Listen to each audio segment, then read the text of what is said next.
Ooh,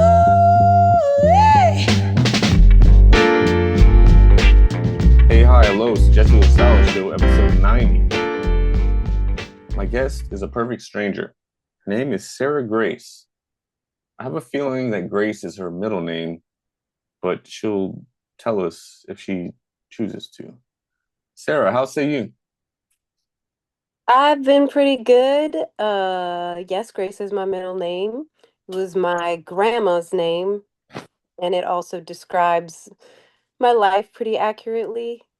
Like I've been given a lot of grace by the powers that be. The grace of God, you were about to say?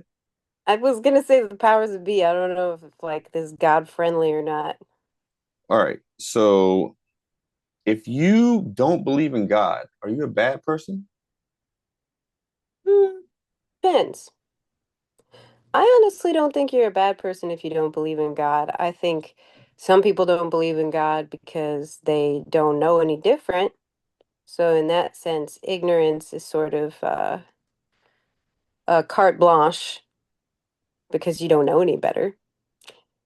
And then if you don't believe in God because you've had difficult experiences or feel like it's God's fault, then you're just confused. You're not bad. All right, so let's say we're in an elevator and we're going up about 10 flights of stairs. What's your pitch on believing in God, in heaven, afterlife, all that kind of. I was about to say shit, but I don't want to go to jail. Hell, sorry. You can say shit. I mean, I'm a praying person, and a big part of prayer is I'm allowed to curse. Okay. Well, I mean, Yeah. artists use profanity in their tracks all the time. I think, are we going to talk about profanity or elevator God? Let's go with Elevator God first. And Okay. I'm just a random guy. Okay, I'm just in the elevator. I just have like a dumb Starbucks, one of those like with the whipped cream, and I'm just there. But it's an awkwardly long elevator ride up. And all of a sudden, you get the urge to tell me about your Savior and Lord Jesus Christ. Go. I would not be telling you about Lord and Savior Jesus Christ. Not that I don't believe in the man. I believe he existed and he was a good dude.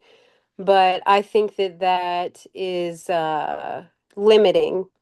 So if I were in the elevator with your Frappuccino self, I would probably open up the conversation in terms of, do you really think that everything that's happening on the planet and in the universe has no creator? Because there is an order and a structure and a sort of there is a music to everything. It's almost like a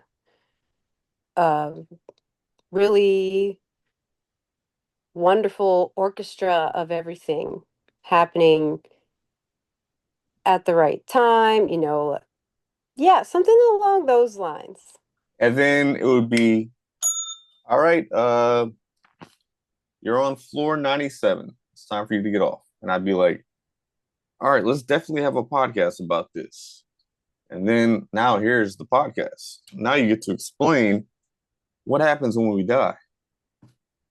Hmm. I have some different ideas about this, but the one that reigns supreme in my mind is probably something that I read in a book when I was about 11 years old.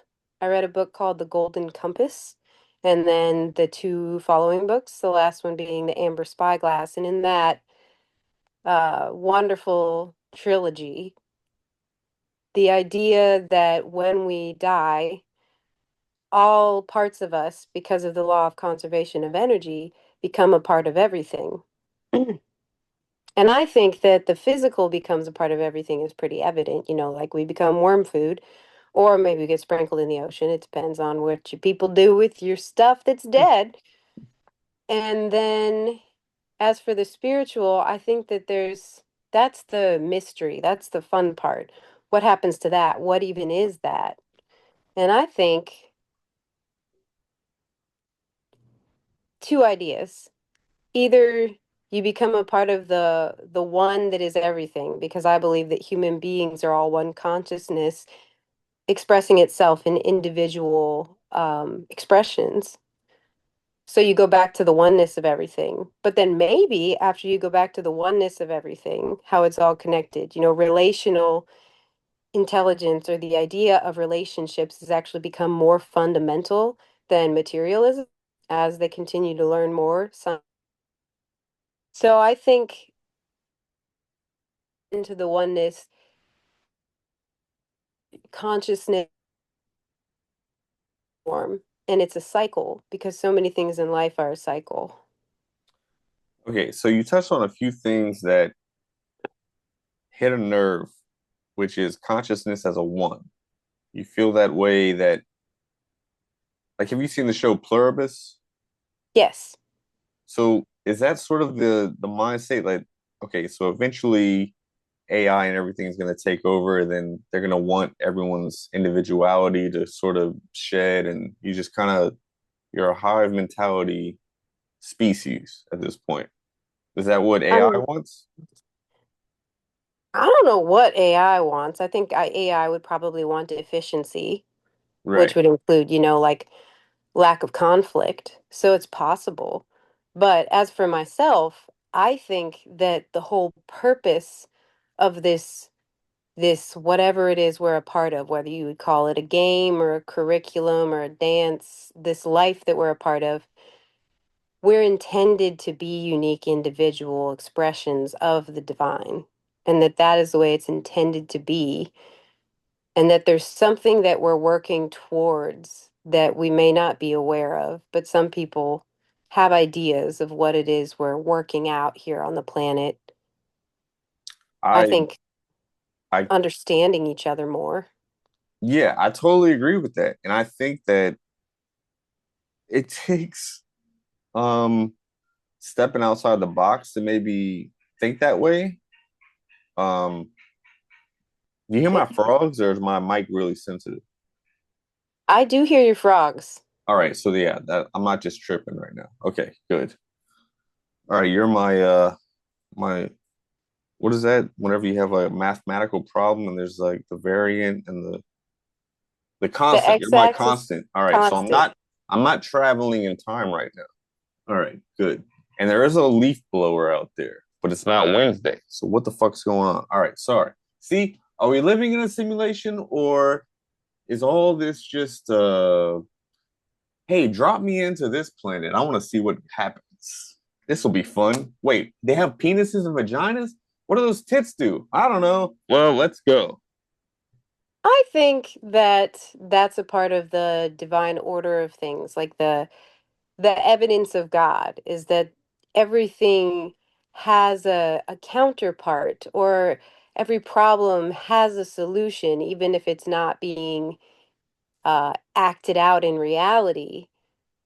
So for instance, like the way that all of the things that we have ailments for or that we struggle with, there's a plant or there's an encounter with another human being that can resolve the dissonance. So this is coming around to the idea of music, where and a story, like in music, you have dissonance and you have tension that ultimately gets resolved. In most music, I mean, there's atonal stuff, but that sense of satisfaction and relief when resolution is uh discovered, when you happen upon it. You don't get to say when it's going to happen.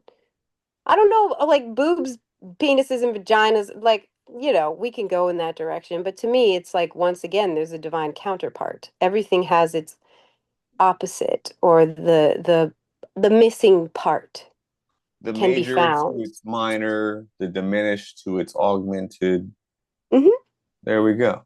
So, okay, let's back up 1,000 steps and tell everyone listening how the fuck we're even talking right now. Well, I'm sure my fiance would love to hear because she's on a business trip, and all of a sudden I got this broad on my show that's talking about the universe. I've got ideas, but I may not be correct. because one of the things that human beings do is make assumptions to formulate a version of reality that makes sense. Yes. So, one of my assumptions that's crossed my mind is that maybe you watched one of my recent videos that was some of my original stuff that I created when psilocybin was in my system.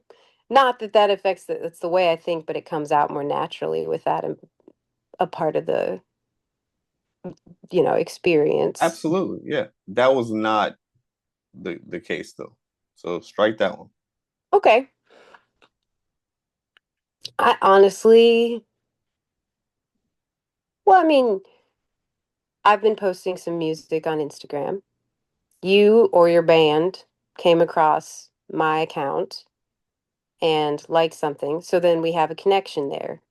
From that, I had no idea what this was going to be, but I'm always one to have a conversation with someone who could potentially be, um, a friend or a resource or create some openings. Like I think that's one of the things that human beings do for one another is create openings that would not have been there otherwise. Absolutely. And you won on the second answer because yes, I am the content creator slash poster for my band, which sucks, by the way, because artists never like to promote themselves, right? Yes or yes. That sucks. So, but somebody has to do it, or else, you get some jerk off who's not even in the band doing your stuff, and then it looks cheesy. So, yeah, I'm doing the social media for my band. Part of that includes following literally as many people as they'll let you do in a day, just to gain Good. followers, see, just get some interest in the band. You were one of the ones that followed back. And so I just clicked on your profile and it said something along the lines of Wisconsin born, Lafayette, Louisiana now, or something like that. Clarify for me. Yeah. What is it? It was Wisconsin native in Lafayette, Louisiana. So immediately, boom, our listeners will know I'm a giant Packers fan if you can't tell. And so I followed up and you said, yeah, and I'm from Green Bay. So Yep. what the fuck is going on in the universe? Explain that to me, Miss Sarah Grace. I think part of the fun is that you can't explain everything. See, you're working in riddles. You're from Green Bay, Wisconsin. What do you know? I'm from Lafayette, Louisiana. What do I know? I mean, part of the fun of being a human being is having your own ideas about stuff. Now, I would like to consider myself an open-minded person. I have had some chapters in my life that got pretty dark. Okay, I'm I think in everyone can say recovery. that. Oh, recovery.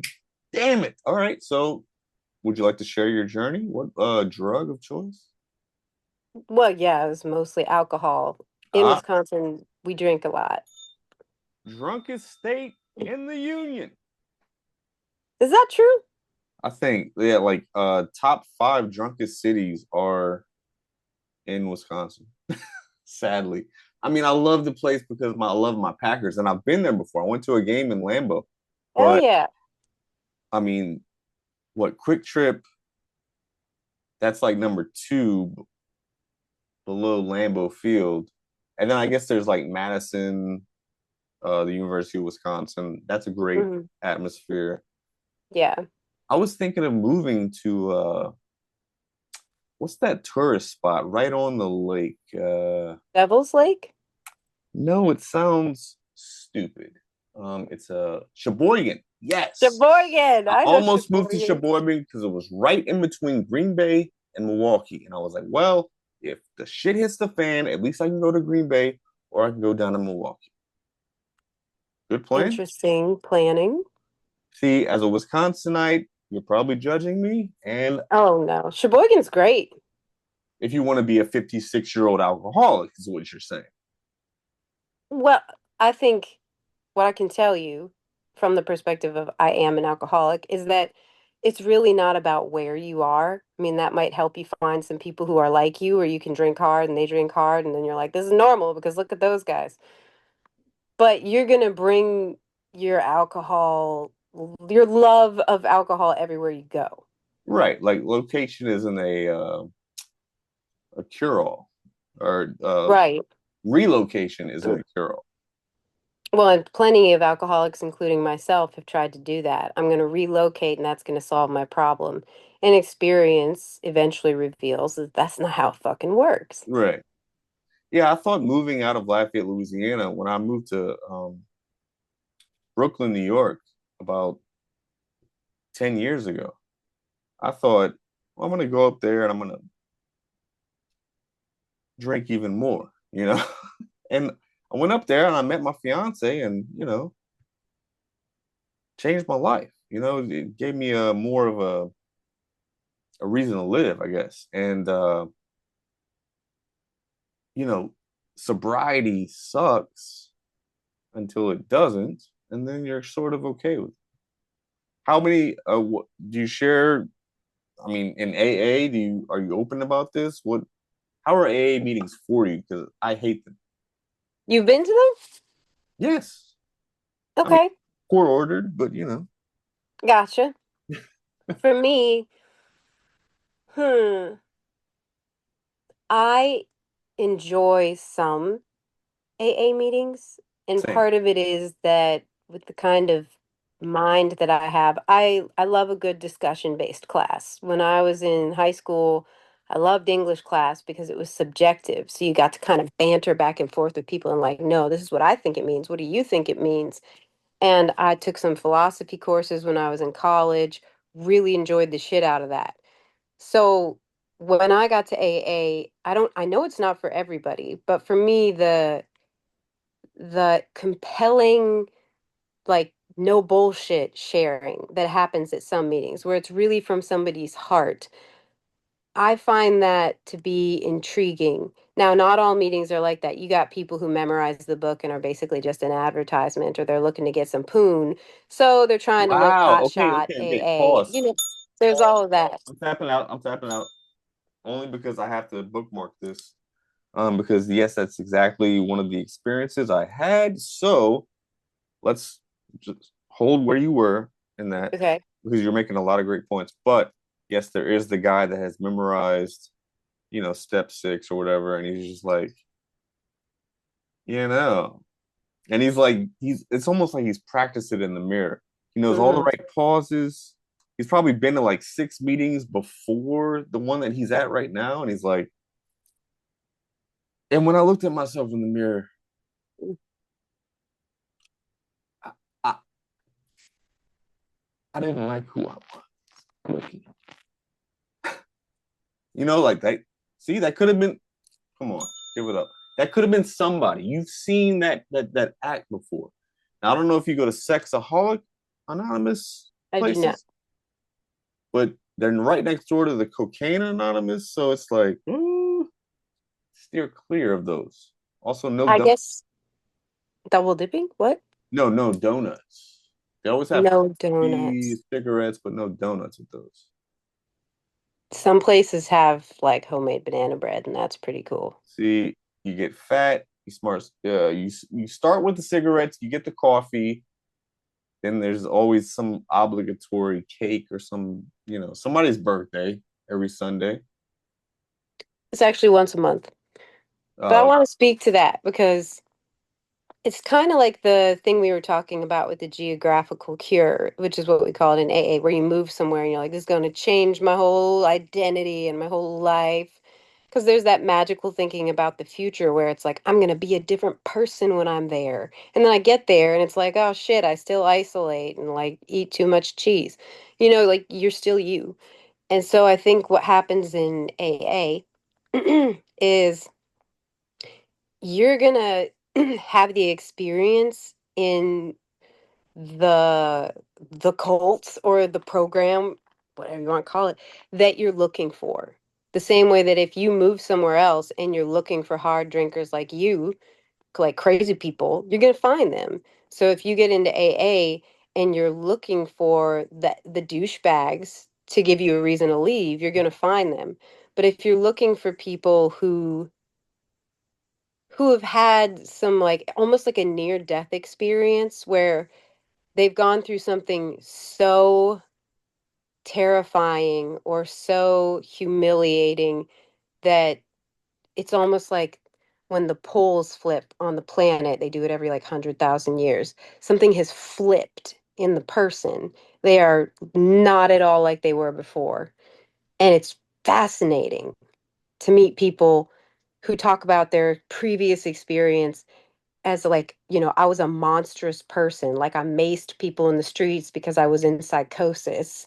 And then they just, one day, it's like their system got so overloaded that it just could not take anymore. And they become a whole different person. And I'm fascinated by things that there's no explanation for. Yeah, I mean that sounds supernatural. I mean, it's like, all right, well, I'll give up alcohol, and all of a sudden, well, I'm still an addict. So you're prone to other things, but I mean, kicking alcohol is a big deal. Yes. It is. And um, have you found that you replaced it with anything else Hmm. that some would say is unhealthy? Oh yeah. But I think of Love it in Island? terms of what? Love Island? No, God, Okay. All no. right. I am not a trash TV person. I prefer shows with good characters because I like to make friends with them internally. Do you watch From? I've not watched From. Have you heard of it? No, I haven't heard of it. All right. That was a gift. You get to go look up From whenever we get off of here. And you have Okay. 4 seasons to binge. So you're Well, welcome. that's Um, cool. what does your celebrity look like for the audio listeners? I've gotten a few. One time somebody said Eva Mendes. All I'm like, right. No. I'm gonna say no. okay. I've also gotten Hilary Swank I see that. Yes. and I've gotten Rachel McAdams. Yes. I see. Okay. The last two, a mix of listeners. Imagine if they just merged into one human being. That's her.